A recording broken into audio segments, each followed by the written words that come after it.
Assalamualaikum warahmatullahi wabarakatuh. Pemirsa, tadi sudah kami hadirkan sejumlah informasi kepada Anda di pagi hari ini. Tentunya kita masih akan punya informasi menarik lainnya untuk Anda. Jadi tetap saksikan kita ya. Kita udah cantik dan ganteng loh untuk pemirsa loh. Udah muncul duluan tadi sebelum opening malahan ya. Karena biasanya berita dulu baru opening. Nah, kita buka ini dengan harus tetap semangat. Sikat gigi di bawah meja, giginya si Burhan ketinggalan. Sabtu pagi harus semangat kerja karena tagihan terus berjalan, pemirsa.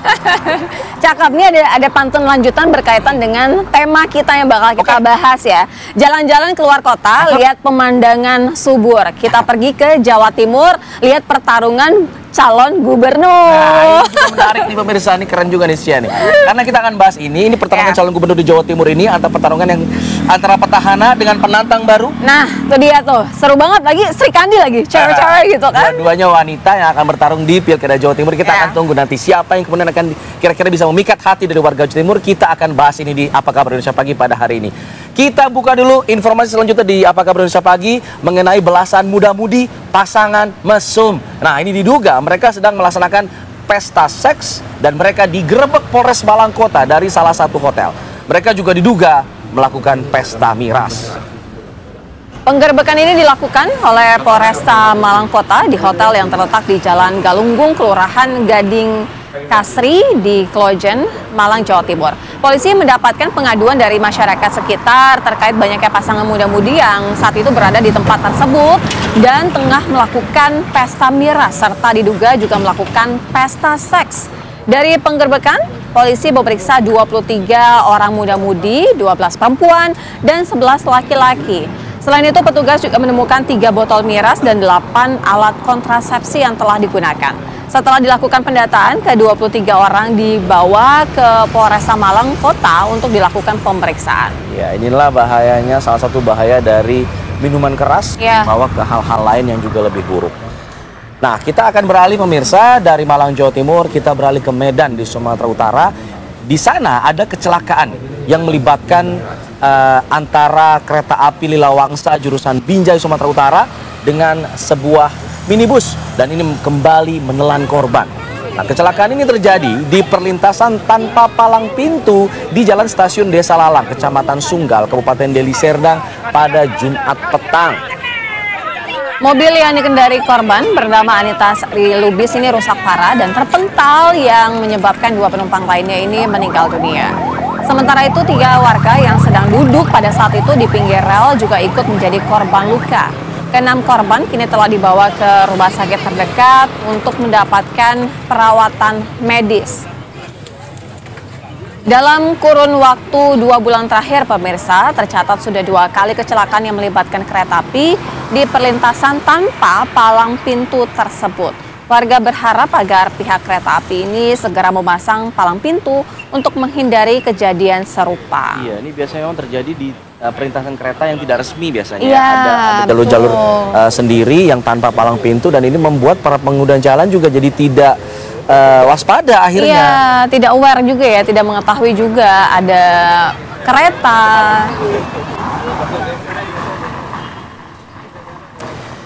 Kami hadirkan pemirsa informasi selanjutnya di mana truk tangki BBM milik Pertamina ini menabrak 2 rumah yang ada di pinggir Jalan Raya Gatot Subroto di Kabupaten Banyuwangi, Jawa Timur.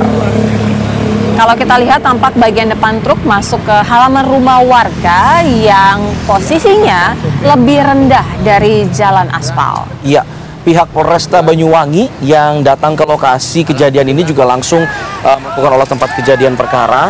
Tidak ada korban jiwa dalam peristiwa ini dan memang dari hasil pemeriksaan sementara peristiwa terjadi karena sopir truk tangki atas nama Supaidi mengantuk. Rencananya truk tangki BBM berkapasitas 24 kiloliter ini meluncur dari arah utara menuju ke terminal bahan bakar minyak atau TBBM Tanjung Wangi. Untungnya tidak ada ledakan di sini sehingga menyebabkan tidak ada korban jiwa. Tapi tetap saja harus ada yang bertanggung jawab dan mengganti seluruh kerusakan yang dialami oleh warga di sini.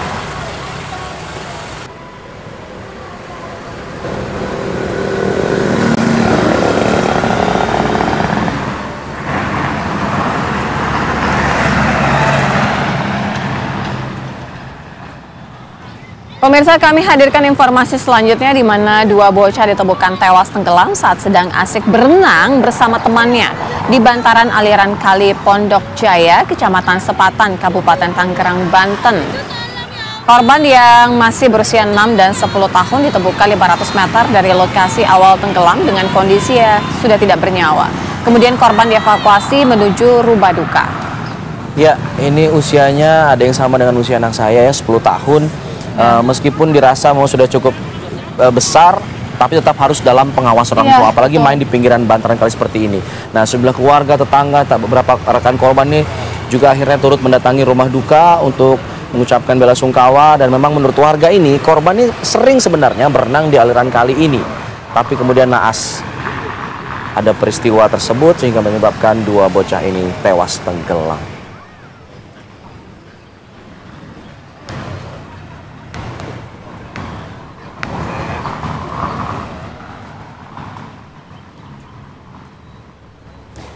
Selanjutnya ada informasi mengenai seorang penagih utang.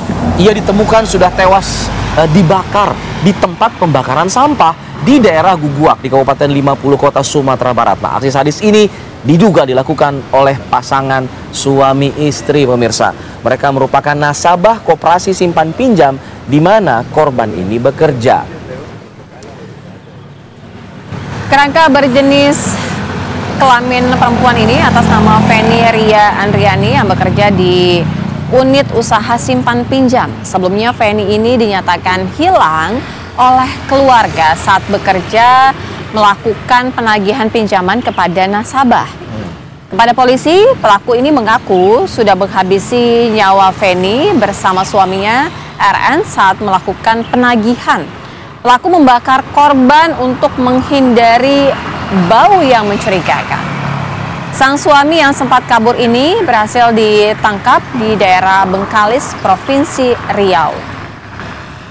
Pembunuhan sadis ini dipicu karena korban dan tersangka suami istri ini cekcok gara-gara cicilan utang. Tersangka sudah molor selama 5 bulan. Ya, saat ini pasangan suami istri juga sudah ditetapkan sebagai tersangka dan masih terus menjalani pemeriksaan di Mapolres 50 Kota di Sumatera Barat. Seperti yang saya tadi sebut di awal, tagihan terus berjalan, kerja. Kalau nggak kerja begini, molor 5 bulan tagihannya, akhirnya melakukan hal-hal yang melanggar hukum.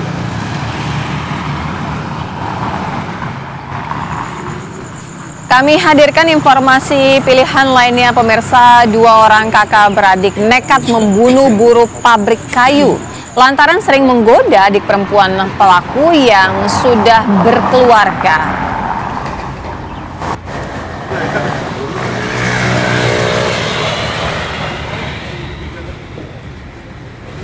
Ya, aksi pembunuhan ini terjadi di Kabupaten Pasuruan, Jawa Timur pada hari Rabu dini hari. Nah, warga dan juga TNI yang mengetahui kejadian itu langsung menangkap kedua pelaku dan dibawalah pelaku ini ke Mapolsek setempat. Awalnya kedua tersangka ini namanya adalah Abdul Rashid dan Abdul Rahman ingin mengklarifikasi mengenai kabar bahwa adik mereka Hamsatul Hasan ini sering digoda oleh korban namanya Murdiono. Namun korban mengeluarkan kata-kata kasar pada saat dikonfirmasi nih. Nah, ini membuat kedua tersangka tersinggung saat itu dan merasa emosi. Cekcok pun tak terhindarkan hingga akhirnya terjadilah penganiayaan, pengeroyokan terhadap korban Murdiono. Ia pun tewas seketika karena luka akibat senjata tajam. Dan ini terjadi di hadapan istri dan anak korban. Saat ini korban sudah dimakamkan di tempat pemakaman desa.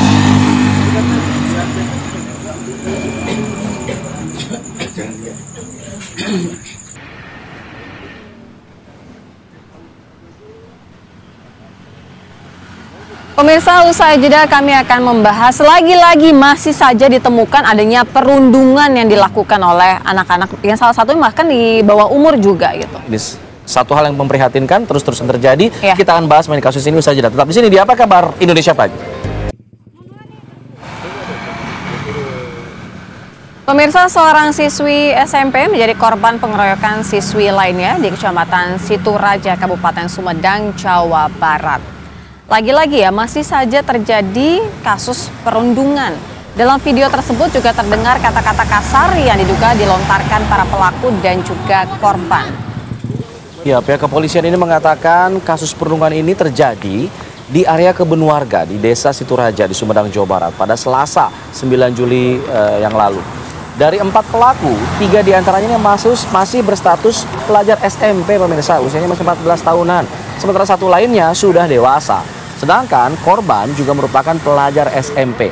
Polres Sumedang mengungkapkan antara korban dan para pelaku ini memang saling mengenal, sudah lama bahkan. Nah, dari hasil pemeriksaan sementara, peristiwa tersebut terjadi karena ada motif asmara, di mana korban dan salah satu pelaku berebut kekasih.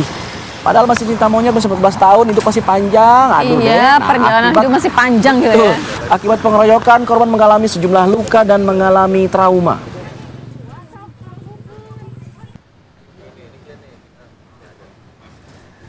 Oke, kita akan coba update ya kasus ini. Iya. Kita akan menghubungi Kasat Reskrim Polres Sumedang, ada AKP Maulana Yusuf Bakhtiar, sudah bergabung bersama kami melalui sambungan Zoom. Selamat pagi, Pak Kasat Reskrim.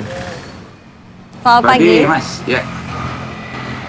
Ya, Pak Kasat, kita ingin tahu mengenai tadi dikatakan ada motif asmara di situ. Bisa dielaborasi lebih lanjut, Ya. Pak, mengenai hal ini, Pak?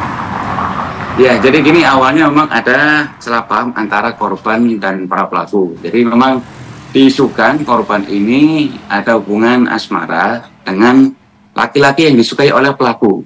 Sehingga pada saat itu si pelaku ini merasa cemburu. Kemudian mengajak berkumpul di kebun di Situraja.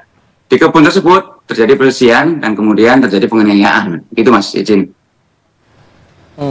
Iya, ini total pelaku ada berapa orang? 4 orang, benar begitu, Pak Kasat? Yang melakukan penganiayaan sesuai dengan kita hasil penyelidikan ada 4. Yang pertama yaitu 1 orang yang dewasa atas inisialnya N. Kemudian yang 3 orang ini adalah pelajar SMP umur 14 tahun semua, tiga-tiganya. Memang 3 orang ini satu permainan pada saat di sekolah dasar, namun saat ini masing-masing ini sudah beda sekolah. Pada saat kejadian si para pelaku ini lagi libur sekolah dan lagi berkumpul, itu Mas. Oke.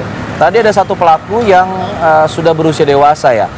Ini hubungan antara si pelaku dewasa ini dengan para pelaku lainnya ini seperti apa, Pak? Apakah mereka memang saling mengenal? Ada hubungan kekerabatan mungkin? Ya memang mereka ini satu kampung, tetangga dan saling mengenal dalamnya. Ibaratnya satu teman sepermainan lah dari awal, dari kecil. Karena ini kasusnya melibatkan anak-anak di bawah umur 14 tahun, apakah lanjut ke ranah pidana atau ada upaya lain, Pak? Ya memang saat ini kita lakukan penyidikan, nanti akan kita upayakan untuk diversi, karena memang kita berupaya mengumpulkan dengan para keluarganya, dan karena ini kan di bawah umur, jadi tetap kita upayakan untuk ada solusi lebih lain di luar pengadilan, yaitu diversi, Mas. Kalau untuk yang dewasa itu perannya apa, Pak? Dan hukumannya bagaimana? Ya memang kalau yang dewasa ini ibaratnya sebagai ketua lah ya, karena dia dituakan di sana. Perannya ya sama-sama dia ikut memukulin, menjambak korban. Nanti untuk masalah hukumannya kita samakan dengan Undang-Undang Perlindungan Anak. Baik, terima kasih Pak Kasat Reskrim Polres Sumedang, Pak AKP Maulana sudah bergabung bersama kami di APK Baru Indonesia Pagi. Selamat pagi, Pak. Selamat pagi, Pak. Selamat menjalankan aktivitas kembali. Kita harapkan tidak lagi ya terjadi perundungan ya. Kembali kami edukasi kepada pemirsa seluruh pemirsa TV One ya. Itu jangan lagi adalah perundungan, diselesaikan baik-baik ya kalau ada permasalahan-permasalahan. Semoga hal-hal seperti ini jadi pembelajaran bagi masyarakat di luar sana. Usai jeda kita akan kembali pemirsa dengan pembahasan mengenai Pilkada Jawa Timur, di mana diprediksi akan ada adu kekuatan 2 Sri Kandi, Tri Risma hari ini dan Khofifah Indar Parawansa. Kita bahas di sini di Apa Kabar Indonesia Pagi. Tetap jangan kemana-mana.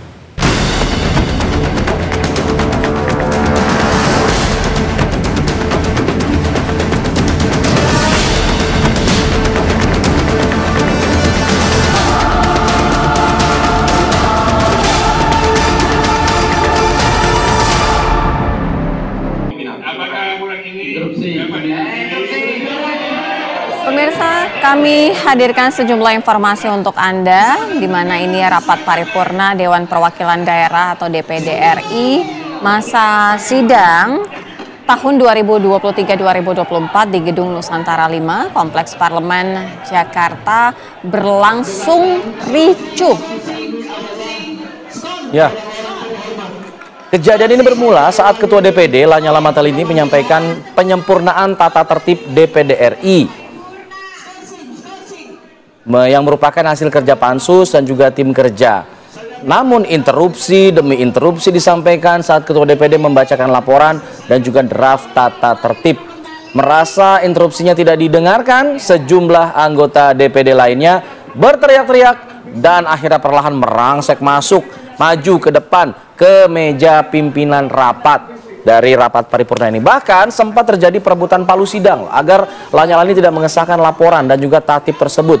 Sejumlah pamdal kemudian turun membentuk barikade agar tidak terjadi kericuhan hingga adu fisik di meja pimpinan DPD RI.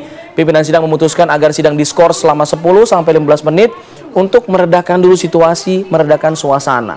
Ini memang kayak gini-gini memang jadi ditunggu nih kehadiran Bang Komeng di DPD ya. Supaya kalau ada keributan mungkin bisa dicairkan sedikit lah gitu.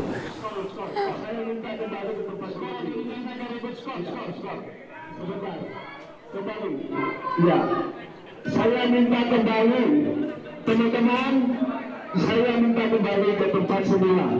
Ya, sekali lagi ini adalah gambaran rapat paripurna yang berlangsung ricuh, di mana mereka ini sebenarnya merupakan wakil rakyat dan diharapkan bisa memberikan contoh yang baik pada masyarakat agar menyelesaikan masalah dengan diskusi yang benar-benar dipikirkan dengan baik, tidak terjadi pertikaian seperti ini.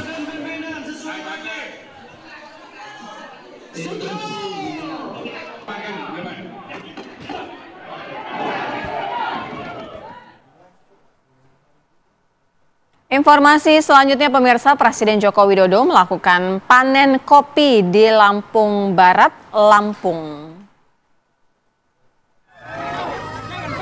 Panen kopi ini dilakukan di lahan yang memiliki kapasitas produksi sampai 3,5 ton per hektar per tahun di Desa Kembahang, Kecamatan Batu Brak. Presiden menyayangkan masih adanya kebun kopi yang produksinya hanya 1 atau 2 ton per hektar. Jangan maju lagi. Yakin ya kan? Mungkin Pak Presiden pakai dengan kopi ini Pak Presiden. Kita memiliki 1,2 juta hektar kopi, baik Robusta maupun Arabica.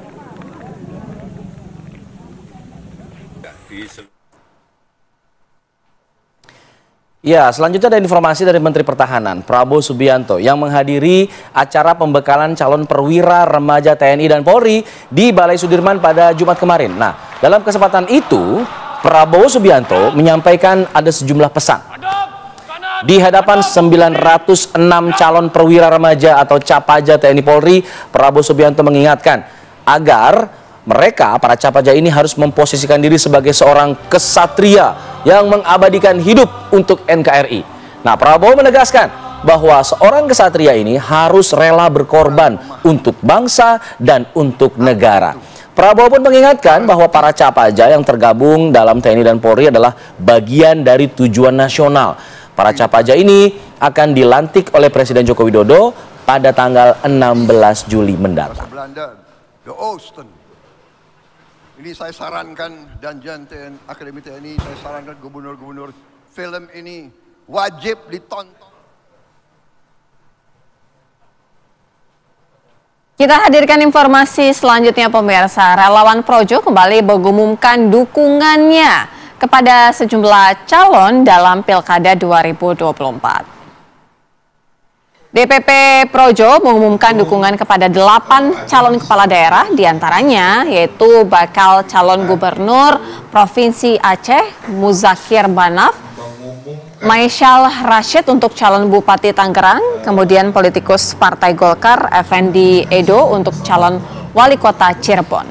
Projo menyatakan dukungan ini diberikan untuk memastikan keberlanjutan pembangunan di daerah.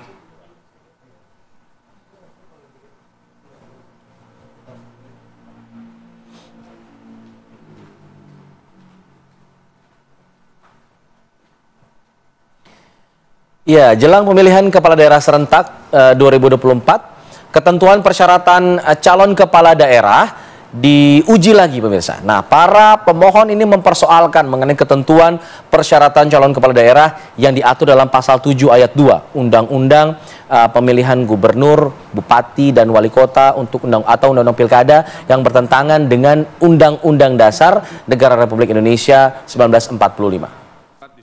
Mahkamah Konstitusi atau MK menggelar sidang pendahuluan untuk 3 perkara sekaligus, yaitu perkara nomor 771 dan 72 pada Jumat pagi. Usai mendengarkan para pemohon, Majelis Hakim Panel ini kompak menyebut para pemohon beserta kuasa hukumnya bertugas untuk memberikan argumentasi yang jelas dan harus kuat untuk mendukung dalil-dalil permohonan ini.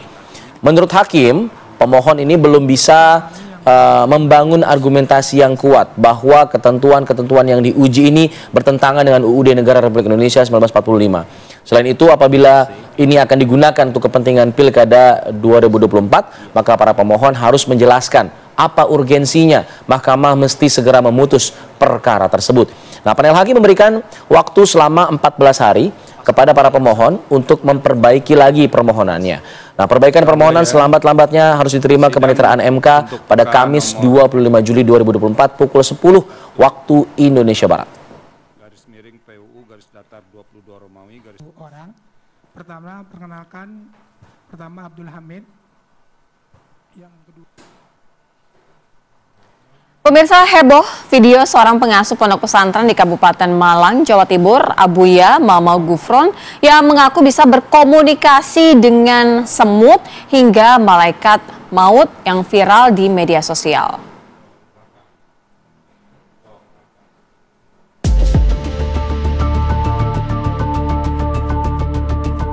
Ramai di jagat maya, salah seorang pengasuh pondok pesantren di Kabupaten Malang, Jawa Timur mengaku bisa berkomunikasi dengan semut, malaikat, bahkan dengan Tuhan. Unggahan itu menjadi viral di sejumlah platform media sosial. Pengasuh pondok pesantren, yakni pondok pesantren unik yang bertempat di Dampit, Kabupaten Malang tersebut biasa dipanggil dengan Buya Gufron. Namun pihak pondok pesantren menjelaskan, video yang beredar di media sosial banyak yang dipotong sehingga menimbulkan beragam asumsi. Ketika Abuya Gufron mengatakan berbicara dengan semut, nah ini juga potongan video. Kalau orang nonton yang panjang yang aslinya, ketika Abuya mencontohkan berbicara dengan semut, beliau ini mengajarkan jangan kira semut ini mendoakan kita, tinggal kita mampu gak mendoakan makhluk-makhluk yang lain. Karena perintahnya Allah, irhamu mafis samawati wal ardh, kasih sayangilah semua makhluk yang ada di muka bumi ini. Bahkan makhluk-makhluk yang lain itu bertasbih. Itu yang disampaikan Abuya. Itu yang dimaksud dengan berkomunikasi itu. Jadi bukan muhawarah, muhadatsah seperti orang umum kemudian berdialog, bukan itu. Nah, sementara ada asumsi seakan-akan ini adalah bentuk muhawarah, dialog, karena potongan video. Potongan-potongan video yang memang itu di-upload oleh orang-orang yang tidak bertanggung jawab.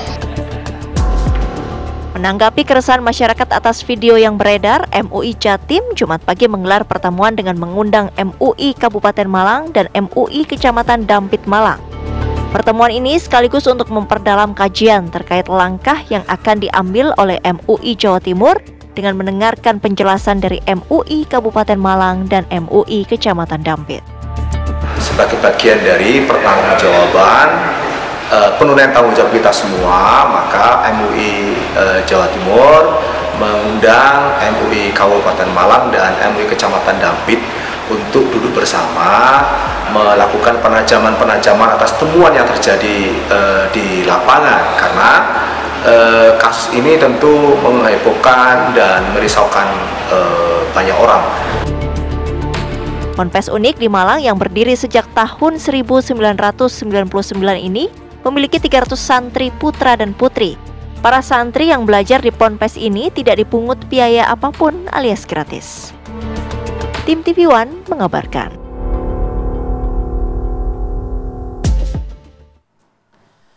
Selanjutnya pemirsa, kita hadirkan informasi mengenai tokoh Salafi Indonesia Ustadz Yazid Walid bin Abdul Qadir Jawas yang dikebumikan di tempat pemakaman Los Empang di Kota Bogor usai disolatkan pada Jumat pagi.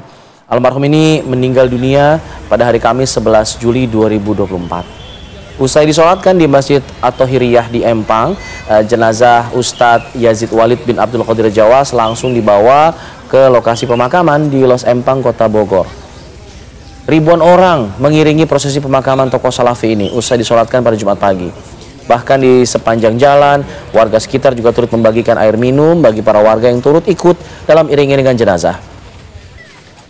Ribuan warga ini berbondong-bondong berjalan sejauh kurang lebih 1 km dari masjid tempat almarhum disolatkan. Dalam rombongan juga tampak ada pendakwah kondang, ada Ustadz Syafiq Riza Basalamah, juga ikut bersama dengan rombongan para pengantar jenazah. Ustadz Yazid ini pernah menimba ilmu dari Abdul Razak bin Abdul Muhsin Al-Abad. Ia merupakan seorang guru besar di Universitas Islam Madinah, sebuah institusi yang terletak di kota tempat Nabi Muhammad SAW dimakamkan. Universitas tersebut juga menjadi tujuan dari banyak pemuda muslim dari berbagai negara termasuk Indonesia untuk menuntut ilmu.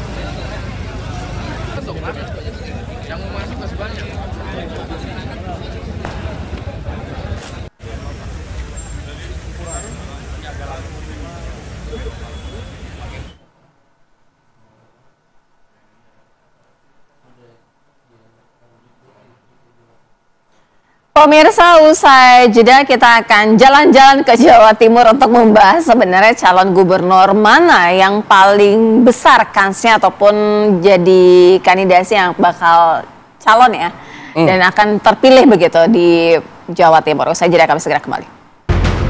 Pilkada Jawa Timur mendatang diprediksi akan menjadi panggung pertarungan antara Tri Risma hari ini dan Khofifah Indar Parawansa. Risma yang kini berstatus sebagai Menteri Sosial resmi didukung PDIP untuk maju. Skenario berbagai kalangan menyebut PDIP akan berkoalisi dengan PKB yang akan mengajukan nama kader terbaiknya alias berbau NU.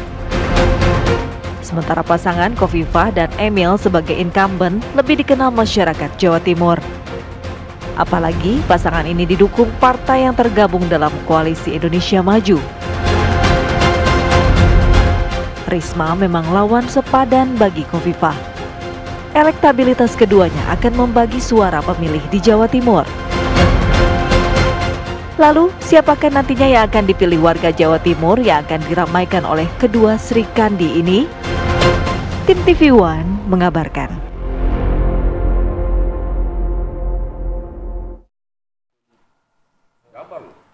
Nah, pagi-pagi nih ngebahas Jawa Timur, kita akan membahas mengenai dua kandidat yang merupakan Sri Kandi di wilayah Jawa Timur yang akan siap bertarung di Pilkada Gubernur Jawa Timur. Sudah hadir bersama kami di studio Ahmad Riza Patria, politikus Partai Gerindra. Selamat pagi Bang Riza. Pagi. Assalamualaikum. Assalamualaikum, sehat ya Bang ya?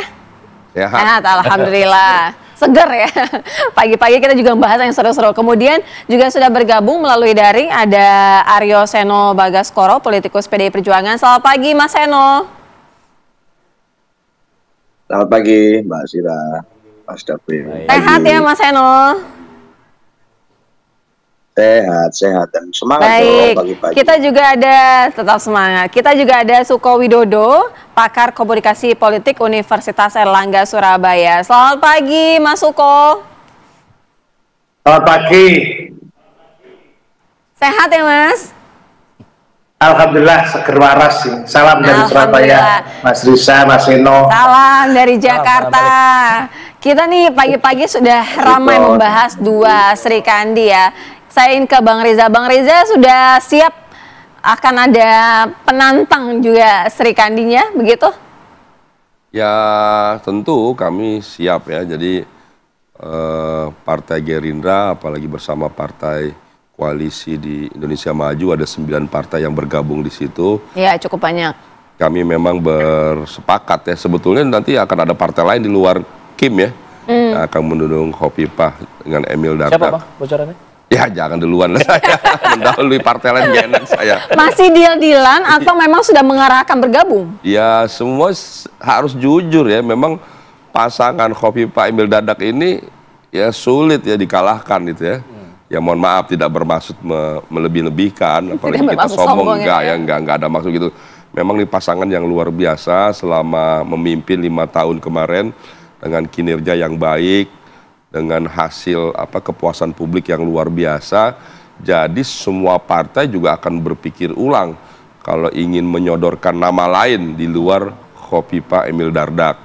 Dan kami insya Allah percaya bahwa pasangan ini akan memenangkan dan meneruskan perjuangan program-program 5 tahun sebelumnya. Dan yang lebih penting adalah pasangan ini nanti juga akan mewujudkan program-program daripada Prabowo Gibran. Di antaranya adalah makan siang gratis dan susu bagi anak-anak, sekolah, santri, ibu hamil dan balita. Oke, ada partai lain yang akan bergabung dari luar Kim nih katanya nih. Jangan-jangan PDIP nih.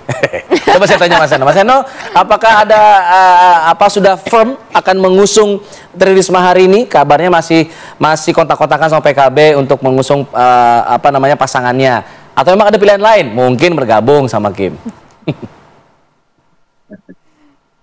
Ya, kalau bicara komunikasi politik sebenarnya kan sudah kami lakukan dari berbulan-bulan yang lalu.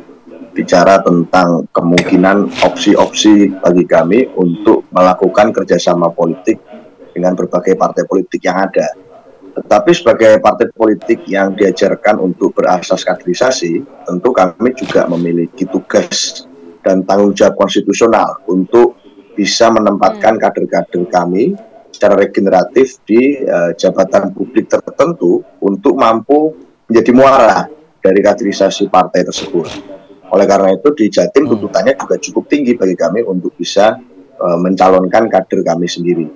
Oleh karena itu misalnya di daerah-daerah kami punya banyak sekali misalnya kader-kader dari Jawa Timur yang itu berproses melalui tahapan kepemimpinan tertentu, berasal dari kepala daerah, bertugas di eksekutif legislatif dan seterusnya. Oleh karena itu di Jatim pun kami mencoba melakukan simulasi terkait dengan pasangan-pasangan yang muncul. Bahwa dulu kami melakukan komunikasi politik dengan Bu Khofifah dan partai pengusung, ya, tetapi dengan berjalannya waktu tentu ada opsi alternatif lain yang itu juga menarik. Misalnya dengan mempertahankan misalnya pakem sosiologis terkait pasangan nasionalis religius, maka kerjasama politik dengan PKB kami pertimbangkan. Gitu. Apa yang kemudian bisa kita lakukan, bagaimana menajamkan nama-nama tertentu, termasuk masukan dari bawah untuk mengusulkan nama seperti Bu Risma, termasuk misalnya Pak Aswar Anas, itu untuk bisa maju. Nah ini kami sedang proses pemantapan ke sana, tapi bahwa Jawa Timur wilayah yang egaliter, sekaligus wilayah yang kental dengan budaya santri, masyarakatnya kritis, gitu, melihat rekam jejak ke belakang apa yang sudah dilakukan, apa yang belum, bagaimana komitmennya terhadap kebinekaan, terhadap semangat anti korupsi, terhadap kemajuan Jawa Timur dalam hal teknokratis, itu nanti akan diuji dengan berjalannya waktu. Nah, komunikasi politiknya saya rasa pakatnya adalah guru saya Pak Suko Widodo ini, bagaimana menyampaikannya ke sekian banyak telatah kebudayaan. Saya rasa itu dulu. Baik. Mas Seno, kalau misalnya tadi Mas Seno bilang kan dari kader PDI Perjuangan, artinya ini lawannya dari PDI Perjuangan yang akan kurang lebih namanya Risma ya, atau beberapa nama lainnya. Ini cukup banyak loh partai pendukung dari Khofifah, ada 7 partai. Nah kira-kira bagaimana nih untuk tokoh yang akan diusung? Ya, saya rasa bicara tentang logika pilkada, ya, yang paling utama variabelnya adalah logika ketokohan, Mbak. Artinya yang akan beradu adalah tokoh. Pesertanya pun adalah tokoh kalau di pilkada eksekutif, bukan partai politik. Partai politik saya rasa berfungsi sebagai menjalankan roda, misalnya mesin politik, iya. Melakukan fungsi endorsement dan konsolidasi politik, iya.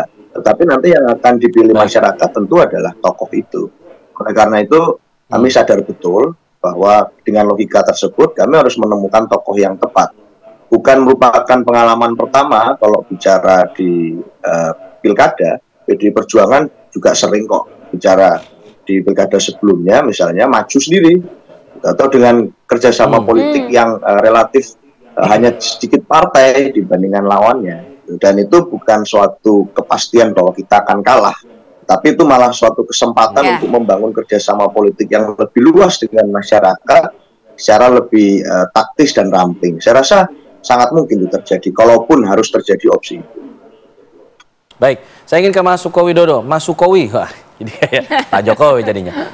Mas Suko, kalau kita lihat tadi Bang Riza bilang kita harus jujur lah kalau Khofifah Emily susah dikalahkan. Tapi kemudian Mas Seno bilang semua ketokohan. Kalau kita bicara ketokohan, Tri Risma hari ini punya nama ketokohan yang cukup tinggi di Jawa Timur. Peluangnya seperti apa? Apakah memang benar sudah dikalahkan Khofifah atau Risma punya peluang di situ?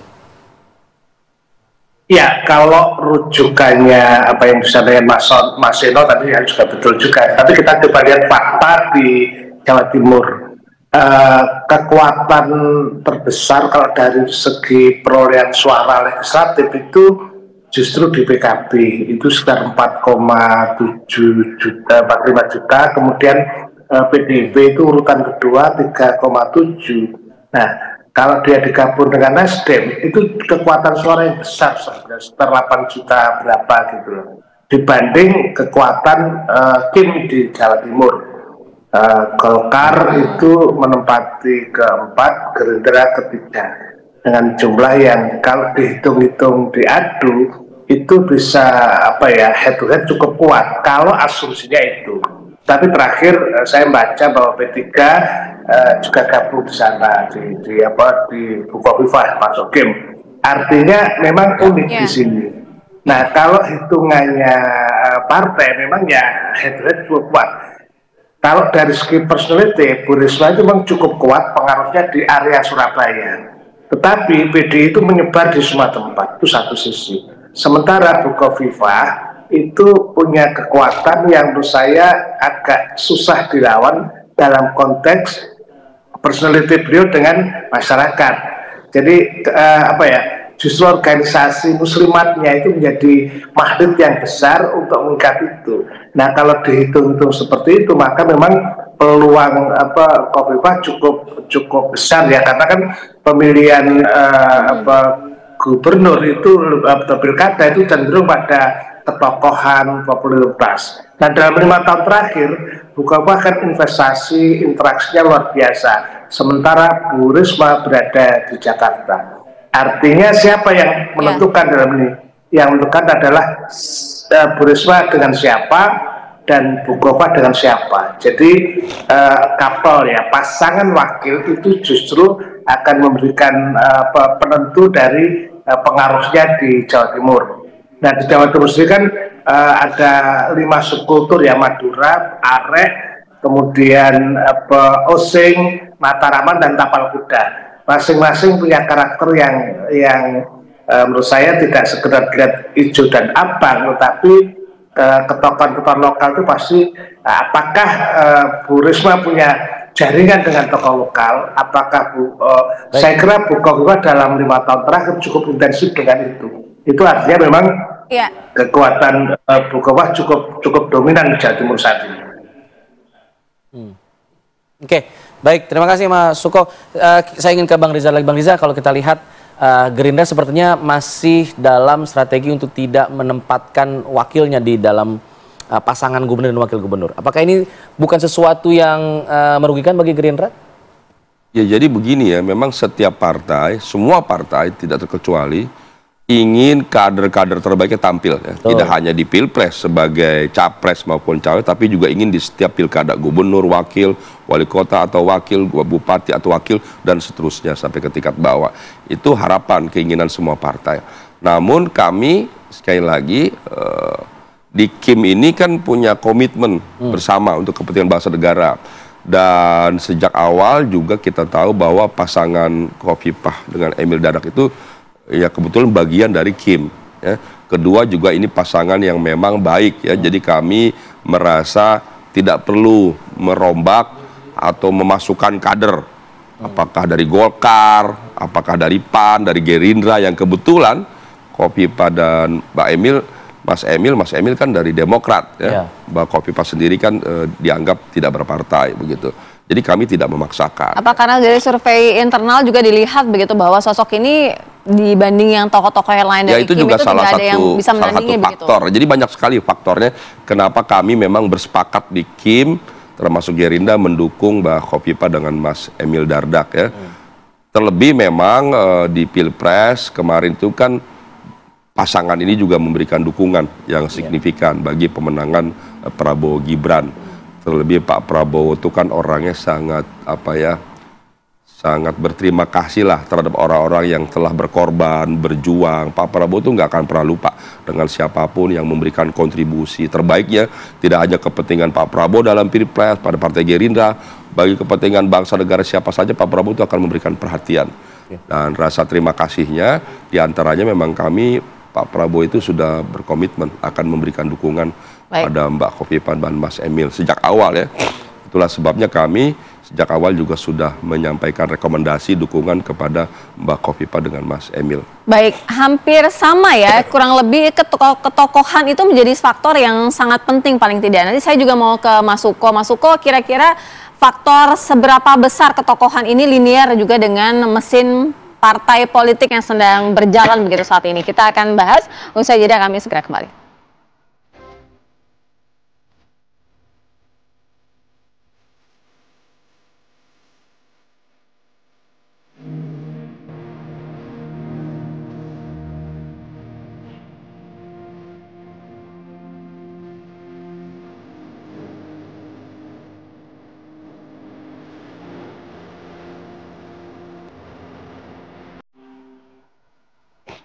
Kita lanjutkan dialog. Kalau berbicara mengenai ketokohan, tadi Mas Seno juga sempat mengatakan bahwa ini bukan sekedar mesin partai politik saja gitu, meski penandingnya itu 7 parpol, tapi PDI Perjuangan tetap pede. Nah, artinya untuk faktor ketokohan sendiri, apakah sudah ada perbincangan komunikasi dengan PKB dengan nama-nama yang akan dipasangkan? Ada yang terlontar pasangan antara Kiai Haji Marzuki Mustamar dengan Tri Risma. Ini posisinya seperti apa nih? Atau terbalik? Atau bagaimana Mas Seno?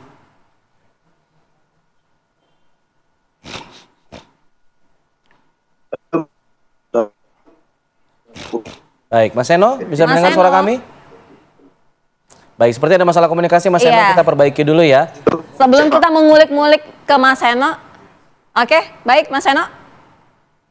Baik, kita ke Mas Suko terlebih dahulu. Mas Suko, kalau misalnya kita berbicara mengenai ketokohan, artinya kalau misalkan PDI Perjuangan ini jadi bergabung dengan PKB, sosok yang muncul itu Kiai Haji Marzuki, artinya akan seperti apa ya, Mas Suko? Ya, saya kira Pak Marzuki memang orang yang sangat berpengaruh ya, dan di dalam digital presence yang kami teliti itu cukup kuat ketika waktu itu beliau berseberangan misalnya dengan NU misalnya, dia menjadi tokoh. Tetapi pergerakan terakhir saya belum melihat, karena menurut saya salah satu keputusan itu seperti Mas Riza tadi bilang banyak faktor dan momentum. Nah, momentum dalam 5 tahun terakhir ini dominasi Bu Khofifah dan Pak Emil itu cukup kuat karena beliau petahana incumbent. Nah, problemnya memang kemudian apakah mesin politiknya cukup juga mengantarkan, karena walaupun banyak, tapi kan Bu Khofifah juga bukan tokoh parpol, Pak Emil juga kekuatan Demokrat kecil, itu yang menjadi perbincangan. Nah, ya, apakah partai juga sulit, itu jadi persoalan. Tetapi Pak Marzuki dan Bu Risma itu memang tokoh-tokoh yang merepresentasikan Jawa Timur cukup bagus.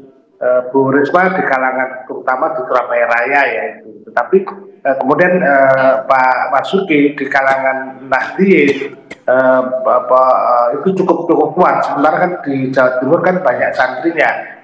Nah, hitungan-hitungan ini saya kira yang tidak bisa dilihat hanya dengan berasumsi kekuatan misalnya Kim non Kim misalnya. Jadi karena dari awal saya katakan bahwa wilayah Jawa Timur itu ada 5 atau 6 subkultur, dan khususnya Bu Khofifah itu juga punya kekuatan sendiri, meskipun beliau tidak berasal dari parpol, tapi sebagai ketua muslimat saya kira pengaruhnya dominasinya luar biasa di Jawa Timur. Artinya ini ya serba banyak kebetulan. Tetapi kalau melihat waktu yang sangat pendek ini, saya kira memang masih seharusnya saya katakan Bu Khofifah cukup kuat ya, dan cukup tangguh lah kira-kira. Nah, tergantung nanti Bu Risma ini pasangannya dengan siapa nanti. Baik, Mas Seno, ini artinya kalau misalkan PDI Perjuangan berkomunikasi dengan PKB dan akhirnya bersatu begitu, artinya untuk utak-atik nama akan seperti apa? Tri Risma hari ini bersama dengan Kiai Haji Marzuki Mustamar, atau terbalik begitu? Kiai Haji Marzuki Mustamar yang menjadi calon gubernur, kemudian Tri Risma yang menjadi calon wakil gubernur. Ya, ini kan masih menajamkan opsi-opsi. Artinya komunikasi politik dengan siapapun, termasuk misalnya yang terakhir dengan PKB, itu adalah untuk menajamkan simulasi atas nama-nama itu. Belum ada keputusan definitif, iya. Tapi kalau konsepnya adalah dengan PKB, sebenarnya ini kan kayak CLBK aja Mbak, Cinta Lama Bersemi Kembali. 2018 atau Pilgub Jatim yang lalu juga PDI PKB, gitu, PKB PDI dengan calon Gus Ipul dan Mbak Putih pada waktu itu. Sehingga untuk bicara tentang kesamaan sejarah itu, saya rasa tidak akan sulit untuk menemukan atau menentukan komposisi yang pas antara calon gubernur dan calon wakil gubernur. Hanya tunggu waktu saja, dan sebentar lagi saya rasa itu akan segera akan ada pengerucutan definitif. Tetapi betul saya rasa bahwa memang pilkada ini multivariabel. Ketokohan menjadi satu hal yang penting, yes. Tetapi juga yang tidak kalah penting adalah konsolidasi mesin partai pun juga selama ini kalau mau lihat dari situ, perspektif itu, PDI Perjuangan juga sangat solid kok di Jawa Timur. Artinya kami berhasil melahirkan banyak kepemimpinan muda di daerah-daerah, dan itu berkat kerja politik yang serius dari mesin partai yang kami lakukan selama ini. Gitu. Dan ini calon pemimpin daerah yang muda-muda ini kan besok akan bertarung lagi nih. Di Trenggalek itu masih sangat muda, kemudian di Gresik, kemudian di mana lagi di Ponorogo, di Surabaya, ini calon-calon pemimpin muda yang incumbent yang itu punya kekuatan politik juga di masing-masing wilayahnya. Dan ini besok adalah pilkada serentak yang mana ini akan jadi satu tarikan nafas antara cagupnya dengan calon-calon bupati dan wali kota yang bertarung. Jadi kami rasa secara mesin politik pun kami juga tidak kosong-kosong amat gitu. Kami melakukan kerja politik yang serius selain misalnya dengan ketokohan calon yang kami akan usung nanti, siapapun namanya itu ya, mau Bu Risma, mau Pak Aswar Anas yang muncul misalnya, bahkan ada nama usulan Pak Pramono Anung, ini kan nama-nama lagi kami godok. Tetapi keduanya kami pertimbangkan secara serius variabel-variabel itu, karena Jatim ini daerah yang sangat strategis kalau bicara tentang menghubungkan antara Indonesia Barat dan Indonesia Timur, sehingga pemimpin yang tampil harus pemimpin yang bertanggung jawab dan mampu melaksanakan program-program kerakyatan dengan visi geopolitik global. Saya rasa itu, Mbak. Terima kasih. Baik, saya ingin ke Bang Riza. Bang Riza tadi sempat disinggung ada masalah soal petahana. Ini kan yang didukung oleh Gerindra kan petahana. Sebenarnya bacaan elektabilitas petahana atau kepuasan masyarakat Jawa Timur terhadap petahana sekarang seperti apa sih, Bang? Ya, jadi kita tahu ya Mbak Khofifah ini kan memang bukan sekedar warga daripada Jawa Timur, tapi juga Ketua Umum Muslimat NU ya kan, dan juga Mas Emil Dardak. Jadi memang pasangan ini pasangan yang tidak hanya merepresentatifkan warga Jawa Timur, tapi pasangan yang sangat dikenal, apalagi Mbak Khofifah dulu sebelumnya kan pernah berkompetisi dengan Pak Dekaro ya, luar biasa ya, sekalipun kalah tapi tipis itu sampai ke Mahkamah Konstitusi. Jadi sangat dikenal dan terlebih kinerjanya sangat baik di Jawa Timur dan orangnya sangat sederhana. Mbak Khofifah melayani, jauh dari urusan korupsi ya. Kinerjanya baik. Mas Emil juga pasangan yang sangat cocok ya. Jadi kadang kalau kita pilkada mohon maaf di seluruh Indonesia banyak sekali pasangan gubernur, bupati, wali kota itu antara kepala dengan wakil ini nggak ketemu tuh sering begitu. Nah sementara ini pasangan yang baik, pasangan yang harmonis, pasangan yang mesra lah kira-kira begitu. Jadi bagi kami tidak ada pilihan, ini pilihan yang memang terbaik lah. Tidak hanya mereka memberikan kontribusi yang baik bagi masyarakat ya, di Jawa Timur, berkinerja baik, tapi juga memberikan kontribusi dalam pemenangan Prabowo Gibran di Pilpres kemarin. Dan insya Allah nanti di 27 November pasangan ini akan memenangkan kembali pertarungan kompetisi di Pilkada Jawa Timur. Insya Allah nanti ya saya kira partai-partai akan berpikir ulang lah ya untuk tampil. Kalau bisa ya udah sama-sama lah ya, gabung aja dukung Mbak Khofifah. Undangan terbuka gitu ya. Karena masih ada PKB yang belum memutuskan, PDIP sendiri juga belum. Nasdem ya, P3 kan sudah bergabung. Iya. Oke, ditunggu nanti. Terbuka ya, undangan terbuka. Kita ke Mas Suko, kalau misalnya melihat dari faktor Jawa Timur sendiri selain petahana yang masih memiliki kans besar ya, ada faktor-faktor lain yang juga berpengaruh begitu? Ya, pemilih pemula ya, pemilih netizen ini memang pergerakannya luar biasa dan meskipun katanya tidak atau apolitik tidak berpolitik, tapi kalau dalam riset kami itu juga punya harapan-harapan baru terhadap itu. Nah, pada posisi ini mungkin kekuatan Pak Emil yang tadi walaupun Demokrat kalah bisa mewakili. Makanya kombinasi itu menjadi penting. Jadi agak rumit memang di Jawa Timur itu siapa. Kalau hasil survei misalnya terhadap pelayanan Bu Kopa cukup tinggi ya, cukup tinggi. Tapi kan sekali lagi seperti kata Mas Seno tadi, betul di Jawa Timur itu kepala daerah, bupati, wali kota itu banyak yang dari PKB dan PDIP cukup dominan gitu loh. Artinya kalau mereka juga tampil lagi itu juga sesuatu sendiri gitu. Nah, sejauh ini saya juga belum lihat pergerakan itu. Tetapi secara umum memang kompilasi riset tetap masih menempatkan Khofifah berada di paling atas ya dari segi popularitas maupun keterpilihan itu. Apa karena yang lain masih diam-diam saja atau apa ya gantung dari keseriusan dari parpol masing-masing. Tapi kalau lihat dari parpolnya PDIP dan PKB ini kekuatan yang besar ya, jumlah suaranya hampir 8,7 dan juara 1 dan 2 untuk DPR-nya. Kalau asumsinya itu dan itu bisa sungguh-sungguh, tentu petanya menjadi berbeda. Tapi sekali lagi bahwa kekuatan Khofifah itu justru bukan dari partai saja, tetapi justru dari relasi Khofifah di lingkungan muslimat. Itu kekuatan yang agak susah dilawan, tangguh sekali Mas.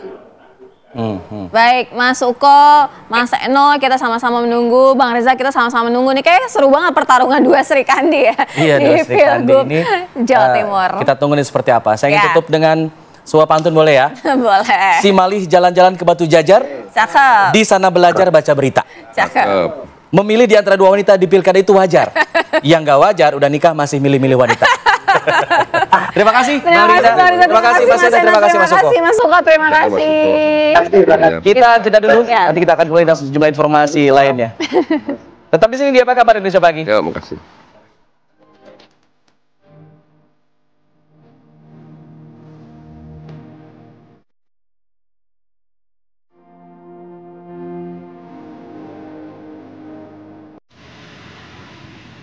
Pemirsa, banjir hari kedua di kota Gorontalo ini semakin parah. Kali ini wilayah yang terdampak banjir sudah meluas hampir seluruh wilayah kota Gorontalo. Selain menerjang rumah warga, banjir juga menutup hampir seluruh jalan utama yang ada di kota Gorontalo dan juga menyebabkan kemacetan. Tidak hanya itu, wilayah Pasar Tua yang menjadi pusat pertokoan di kota Gorontalo juga ikut terendam banjir. Sehingga warga pun perekonomiannya di kota Gorontalo ini lumpuh. Hujan dengan intensitas tinggi hingga lebat yang mengguyur wilayah Gorontalo sejak Rabu siang lalu menyebabkan dua sungai besar di kota Gorontalo yaitu Sungai One dan Sungai Bulango meluap. Data sementara banjir tersebar di 8 kecamatan di kota Gorontalo. Baik. Untuk mengetahui lebih lanjut dan juga bagaimana penanggulangan bencana banjir di sana, kita sudah terhubung bersama dengan Pak Sofyan Ajara selaku penata penanggulangan bencana. Selamat pagi Pak Sofyan. Selamat pagi. Pak, kalau kita lihat ini ada banjir tersebar di 8 kecamatan di kota Gorontalo. Apakah ada titik-titik tertentu yang menjadi fokus utama untuk penanggulangan bencana ini, Pak? Ya, memang fokus utama itu di Kecamatan Kota Selatan. Karena memang di sana banjirnya menggenang memang hampir seluruh kecamatan, kemudian ketinggian banjir memang lebih tinggi dari kecamatan-kecamatan lainnya. Karena memang di Kota Selatan adalah kota yang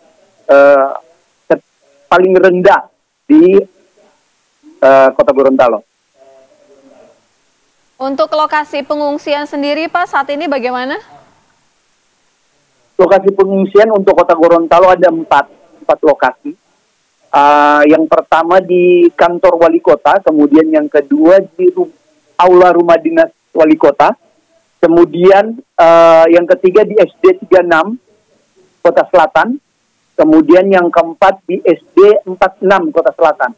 Jadi di Kota Selatan ada 2 lokasi, kemudian selain itu di kantor wali kota dan di aula rumah dinas wali kota.